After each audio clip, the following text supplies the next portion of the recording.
Continuing now our conversation about teen driving with this list of 7 critical risk factors. So if the question is, why are teenagers much more likely to have difficulties as drivers, like motor vehicle crashes and accidents and so forth? I think this is a pretty good list. It's going to involve the passengers in the car with the teenager. So that's going to end up being a critical risk factor, which we'll look at, is that the risk of teenage driving are greatly increased by the number of passengers in the car with them, the number of teenage passengers in the car with them specifically. The risk factors for teenagers are higher because, by definition, they're less experienced drivers than their parents as a group. Inexperience makes a difference because driving is a complex task. Those of us who have been doing it for a long time have a tendency to forget how complicated it is because we've developed such experience with it. It's not to say we don't make mistakes, we do all the time, but we forget how complex it is because so much of driving becomes automated. And as a general rule, the more experience you have with a complicated task, the better you are at it and the safer you are at it. So no surprise that being 16 does contribute to the problem. It's not so much age as it is inexperience. Teenagers are less likely to wear their seatbelts than adult drivers, particularly when they're in the back seat of a car. And I always challenge people to start paying attention to this one when they read about accidents, terrible accidents in motor vehicles, including teenagers, how often the casualties are not wearing their seatbelts. Alcohol and drugs are a contributing factor. Sleepiness, sleep deprivation is a factor.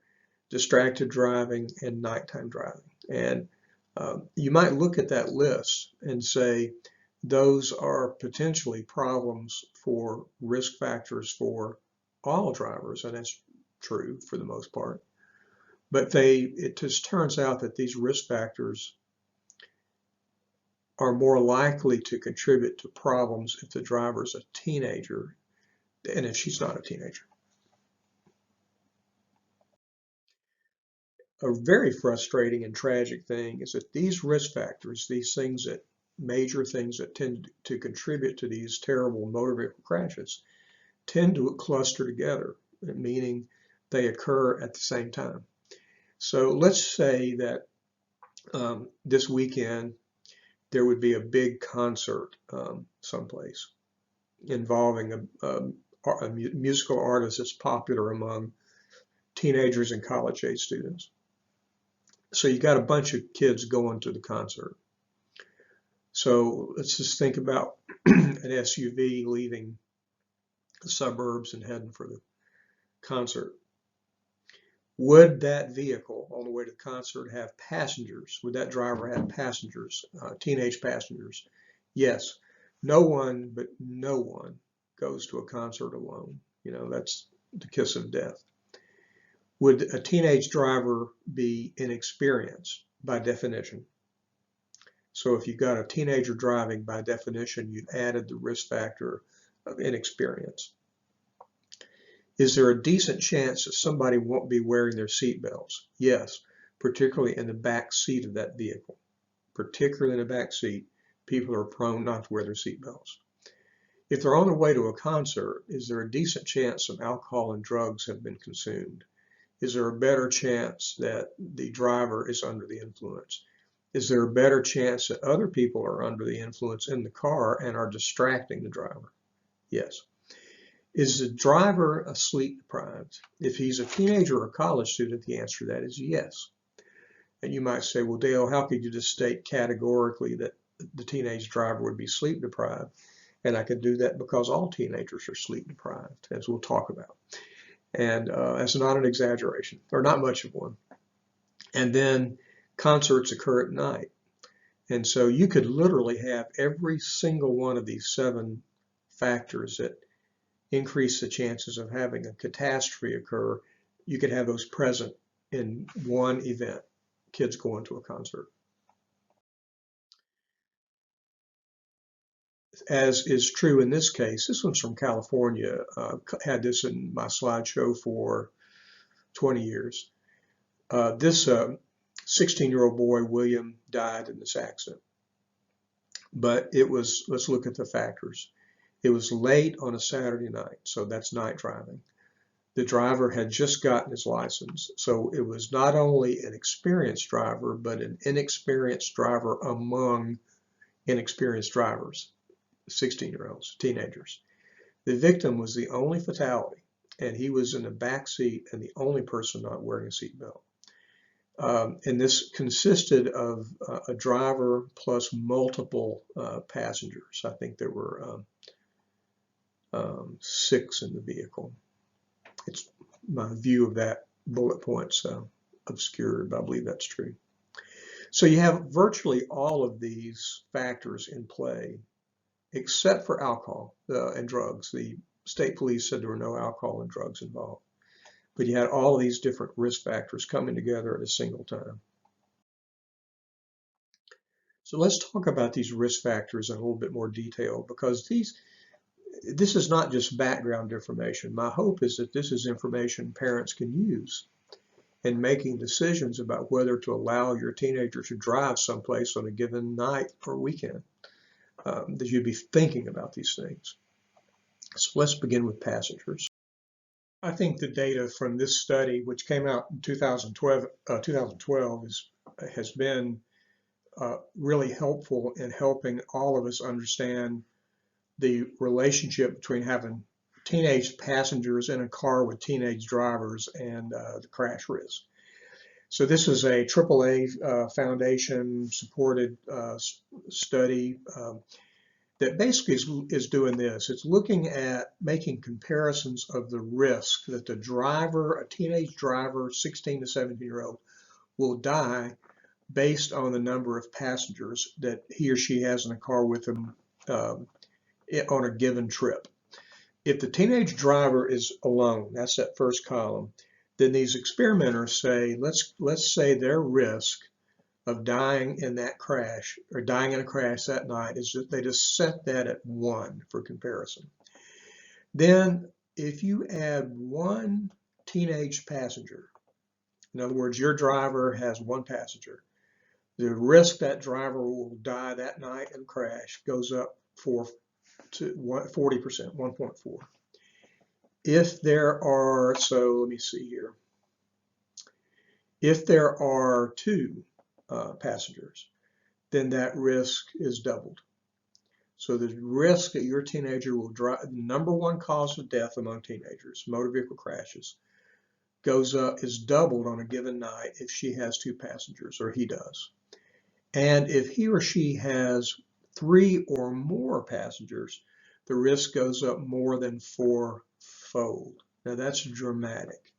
That's really impressive. That a teenager goes out driving one night. It's already the single most likely cause of death of teenagers, and it's increased more than 4-fold by the presence of a car full of kids, 3 or 4 passengers. So that's a kids going to the concert scenario. That's a kids leaving the football game scenario with a 16 or a 17-year-old driver. This is for male drivers alone. So, I'm sorry, these are just for male drivers. So again, the risk of that male driver dying that night, if we set that arbitrarily to 1 for comparison purposes, goes up 70%, goes up by a factor of 0.7, not by a factor of 0.7, you see though. Almost doubles, and then more than triples if you get, again, a car full of teenagers. This is a point in a live talk in which I ask people to raise their hand if they have daughters. I can still do that. Raise your hand if you have daughters. This is the data for teenage girls. So a 16 to 17-year-old teenage girl on average, we set her risk of dying at 1 if she's by herself. And we see it goes up a little bit, actually goes up less steeply than for boys. It doubles if they have 2 passengers. And then look what happens. If they have a 3 or 4 passengers, their risk of dying in that vehicle goes up 6.4 from 1. So that to me is astounding data. I still remember the first time I read this study and just being astonished by it. And for whatever reason, girls are, first of all, teenagers differ fundamentally from adults on this. Adults don't have their crash risk increase by passengers. Teenagers do. And girl drivers, teenage young women who drive, are more sensitive to the distraction of having teenage passengers in the car with them than are boys. Both are, it's a factor for both, but it's even more dramatic for young women who are driving.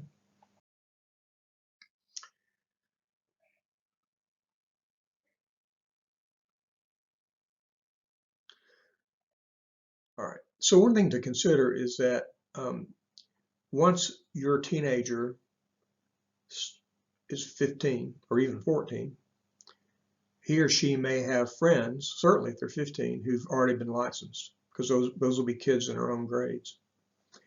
And you might have your kids who don't yet have the license, they're not turned 16, are going to want to drive with are going to want to ride with their friends. And so that's another major source of crashes and mortality. Injuries and mortality, bad things that happen to teenagers is riding around with young drivers. So how can we keep them safe? So here's a recommendation for you. If you have a brand new driver, they should not have any young passengers, teenage passengers, friends, in other words, for the first 3 or 6 months that they drive. And I don't think the data can tell us how long that should be. That probably that should be something that parents judge based on what you know about your teenager. But I think the data do tell us that it would be better and safer for your teenager to get some more driving experience before they're allowed to transport other teenagers and to be distracted by those other teenagers. Then after this period of weeks or months, whatever you decide, then you say, okay, now you've had enough experience as a driver that you can have 1 passenger with you, as long as her parents agree, right? And then you reevaluate that periodically. And as long as you have control over who they have in the car with them, like before they go to college, then I suggest you maintain strict rules about limits on passengers. And remember that we are allowed to have, as parents, stricter rules in Alabama. So your clever teenager may say, you say I can't have any passengers, but the law in Alabama says I can have 1. You're allowed to say, I don't care what the law of Alabama says. I'm going to make it stricter. You can't have a passenger until you've gained more experience.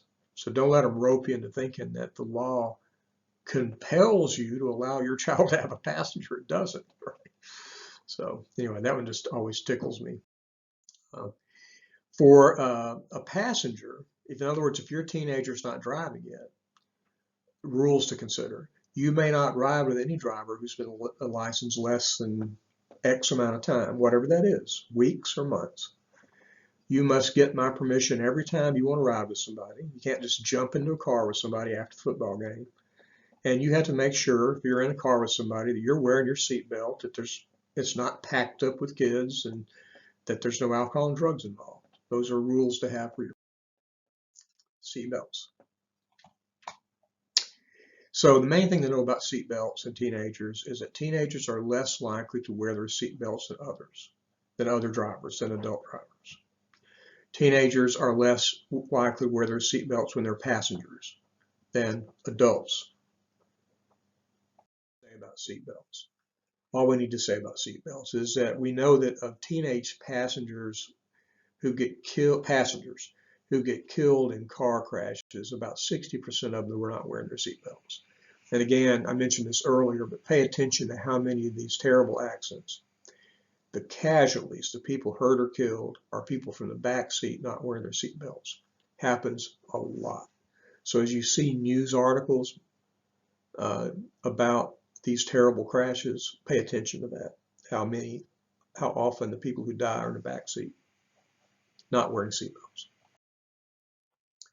Alcohol and other drugs. Now, obviously, doing drugs and drinking and driving is a risk factor for all of us. It's a boneheaded thing to do if you're 40. It's a boneheaded thing to do if you're 17. But what's the difference? There is a difference. And this chart just kind of sums this up. So the dark line, the top line there, shows the risk of a crash based on increasing blood alcohol level, which is there at the bottom. So a little bit of increase in blood alcohol does not cause a measurable difference in the risk of a crash. Most of us know that many of us could have a very minor amount of alcohol, doesn't really increase our risk of an accident. But there's a level that differs a little bit from person to person at which the risk goes up. And so you see that there's a fairly, if you look at the bottom line, I'm sorry, that light one, those are drivers who are 21 and over. And it shows you how much the risk of a crash goes up based on different blood alcohol levels. The top line are the drivers who are under 21. And what it shows you is clear. It shows you that the increased risk comes earlier in drinking at lower blood alcohol levels, and then goes up much higher, even more, significantly more than for adult drivers. So this, no pun intended, but this is the intersection of an inexperienced driver and an inexperienced drinker. And that's a particularly deadly combination. Again, I don't mean to minimize at all the risk of a 40-year-old driving after they've been drinking. It's just much more likely to cause a crash if the driver's young, and specifically a teenager. So not to beat this to death, but I just want to share this chart, which gives the same information in a different way. Blood alcohol levels, 2 levels on the left column there, first column, 0.07 and then 0.08 or higher. So if the driver's 21 or older, if the blood alcohol level is 0.07, they're twice as likely to crash as if they had no alcohol. You get to about 0.07 and higher, for adult drivers, the crash risk goes up 7-fold. So that's no small matter, obviously. But look at drivers under 21. A 0.07 blood alcohol level gets them to 11 times more likely to have a crash than they would otherwise. And if they are at a 0.08 blood alcohol level, they are 39 times more likely to have a deadly crash than if they were stone sober. I just don't know how it could be any clearer and more compelling than that data. So a tip for your teenager is, if you are driving and a passenger brings drugs or alcohol into your car and the police pull you over as the driver, you will be charged, because as the driver, you're transporting the drugs or alcohol. Let me say that again. This is courtesy of my friend and colleague at All in Mount Brook, Judge Casey Hairston. I don't know if you know Judge Hairston, but he's here in Mount Brook and he's an attorney, but he also hears cases as a judge in our municipal court.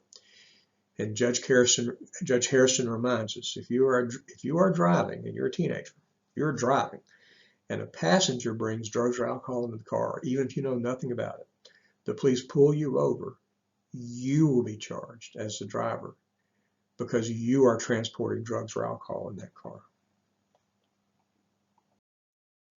So let's talk about sleep. And I made the statement earlier, I think many parents know this now. that all teenagers are sleep deprived. And how can I make such an outrageous statement? We've known for a long time, 40 years, I think, that teenagers need an average. The average teenager needs an average of a little more than 9 hours of sleep per night. And we have data to suggest that only 30% of teenagers, get less than that. I don't believe it. They get less than 8 hours. Particularly in a community like Mount Brook or Vestavia or Hoover or Homewood, I suspect that, I think just about any neighborhood, teenagers are far less likely, or they're not going to get an average of 9 hours or more than 9 hours of sleep per night. Now, I occasionally have a parent coming to me and say, yeah, my daughter's great about going to sleep, making sure she gets all the sleep she needs. But when you have high school start when it does, you have a lot of kids roll out of bed at 6 o'clock. I can't do the math right now. Yeah, that would mean they'd have to be asleep by 9 o'clock to be able to get, 6 hours of sleep. They need to be in bed by 10 and asleep by 10 if they get up at 6 o'clock. You can do the math, but you get my point. Just look at your own teenager during a school week, on school night. When do you think they're getting to sleep? Which may, by the way, be different from when they're actually getting to sleep, because we have other data to tell us that parents overestimate the amount of sleep their teenagers are getting, because you don't know when they're going to sleep. So most teenagers are walking around, almost all teenagers are walking around in a state of sleep deprivation, which means they're less safe as drivers. Sleep deprivation doubles the risk of an accident or a crash. It doubles the risk, nearly doubles the risk that they'll run into a pedestrian. And for motor vehicle crashes, it increases the number of crashes. Being sleep deprived, it increases the chance of having multiple crashes. In other words, a teenager who's already had 2 accidents by the time they turn 17. And it increases the chances of an accident that involves running off the road. So it's not just about falling asleep at the wheel, meaning that the sleep deprivation doesn't increase the crashes just because people fall asleep at the wheel. If I'm sleep deprived and I'm driving home, I don't have to go to sleep to cause an accident. My sleep deprivation may cause me to have an accident even though I never go to sleep at the wheel. By impairing my reflexes, by impairing my visual perception, my judgment, my distractibility, many of my cognitive functions that I need to have firing on all cylinders, again, no pun intended, aren't going to be firing on all cylinders if I'm sleep deprived.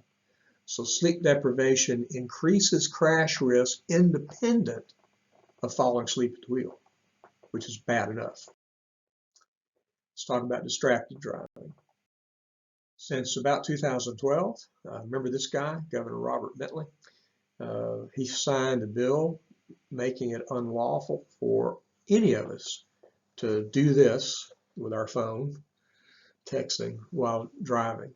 Hard to enforce, maybe rarely enforced, but it is unlawful for all of us. So let me pause and say this. I only have one concern about the demonization of texting while driving, which we all do. We all say that's crazy. And many of us who do text and drive still say it's crazy, which is a whole other thing. But the only problem with this don't text and drive movement, because it's obviously a good idea to try to stop people from texting and driving, but the problem I have with it is that it suggests that it's perfectly okay to talk on your phone when you're driving, and it's not. Now, it may be true, and it appears to be true, that if you're texting or operating your phone physically while driving, that is more risky than talking, but it is still very risky to talk on your phone while you drive. irrespective of Bluetooth. Bluetooth use does not make you a safer driver than doing this, right? Because it's not really about what you're doing with your hands. It's about what you're doing mentally. And if you are on a phone call, even Bluetooth, it is diverting some of the focus and attention that you need to require to be your safest driver, be the safest driver you can be. It's diverting that from being safe. Driving, even when we do it automatically, without thinking about it, is still complex. It requires a lot of information processing.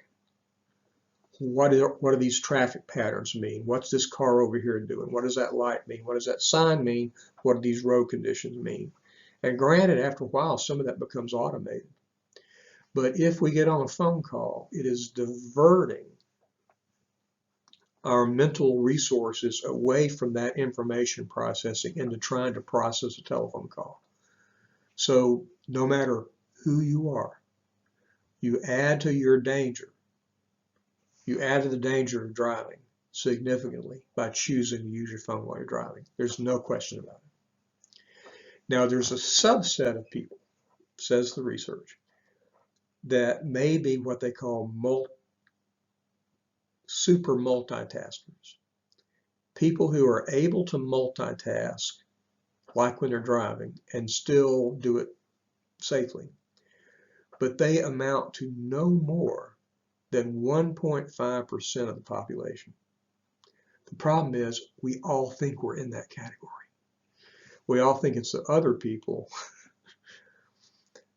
who can't handle it. So I can do it, because I've been texting and driving and talking on my phone and driving for years. I haven't had an accident doing it yet. So therefore I must have a special skill. Probably not. What you probably have is luck. Just luck. All right.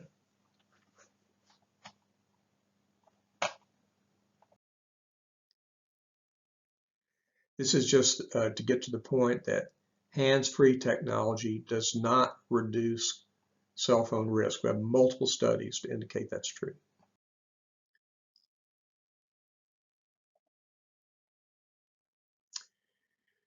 So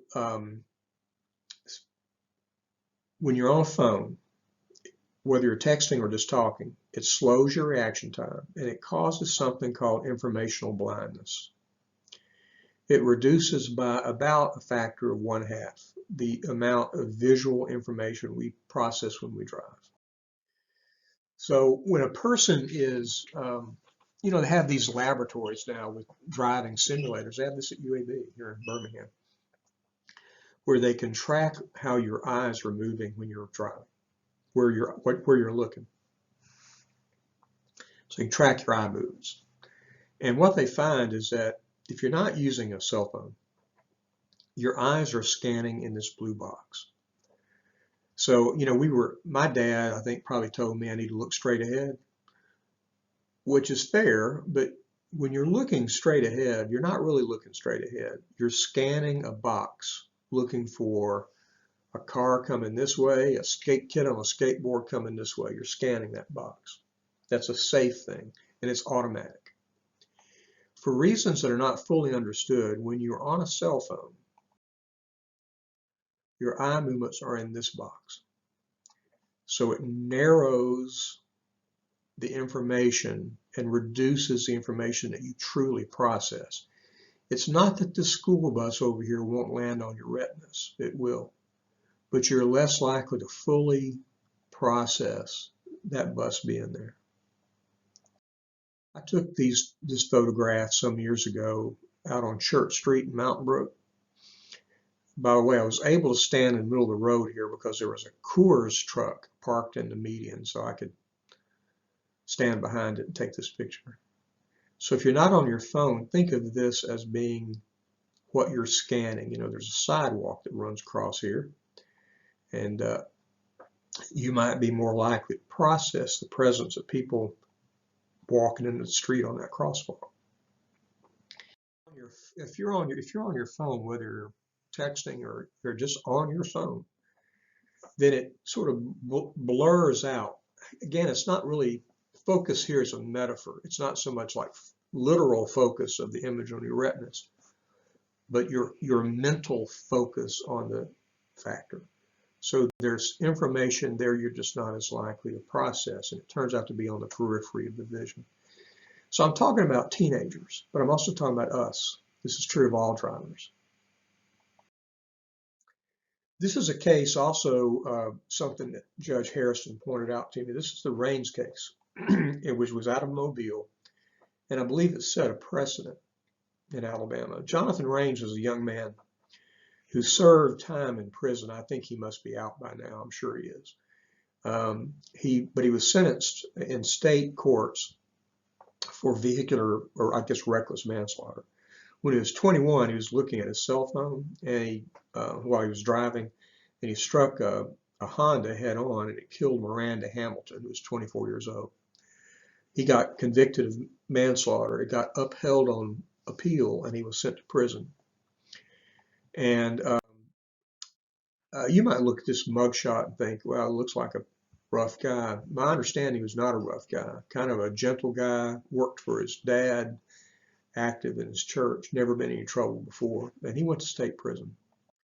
And so if you or your teenager uses a phone while driving, remember Jonathan was 21 years old, it may contribute to you killing someone, and you would have to live with that forever. That's something all of us choose to forget. Every time we check for baseball box scores on our phone, or we check the weather, or we dial a number, or even if we're just talking on the phone, we know that increases our risk, or we should know that we might kill somebody and have to live with that forever. But you may also have to live with it while sitting in a cell in a state prison in Alabama. If you know anything about state prisons in Alabama, that's not something you want for your teenager or for yourself, but this is a real possibility. This is not rhetoric. This has happened.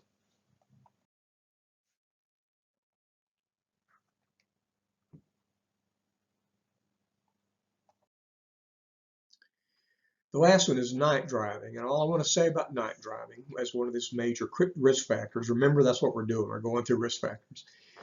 Teenagers tend to drive at night and on weekends because otherwise they're in school. So obviously it's generally less safe to drive at night because it's dark. And there's also more people on the roads that are driving too fast and drinking and so